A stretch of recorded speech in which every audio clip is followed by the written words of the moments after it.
ṣebí ilẹ̀ Yorùbá tiwa ó kọjá níwájú àwọn àgbààgbà ó ò kí wọn ìwọ gan fúnra rẹ mọ̀ pé ó ti kọ̀jọ̀gbọ́n. Olúwa mú mi lọ sínú ìpele ọ̀wọ̀. Kí là ń pè lọ́wọ̀? Kí tó tẹ̀síwájú, Yorùbá ní ìgbàgbọ́ kan ó sọ wípé àpọ́nlé báyìí nìyá kà, kò sí káà kan tí ò lórúkọ.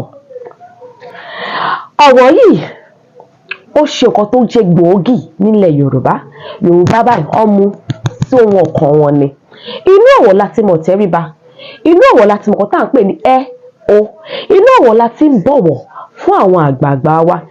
Ọ̀wọ̀ yìí ló ń kọ́ wa nínú ìgbéyàwó, láàrin ẹbí, láàrin ọ̀rẹ́, láàrin ojúlùmọ̀, gbogbo ènìyàn tó súnmọ́ àti láàrin àwa fúnra wa pàápàá.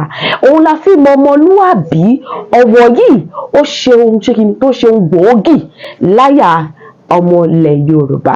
Tó bá dọjọ́ mẹ́jọ máa sọ kúlẹ̀kúlẹ̀ láti bẹ̀rẹ̀ láti kan tá à ń pè ní ẹ o.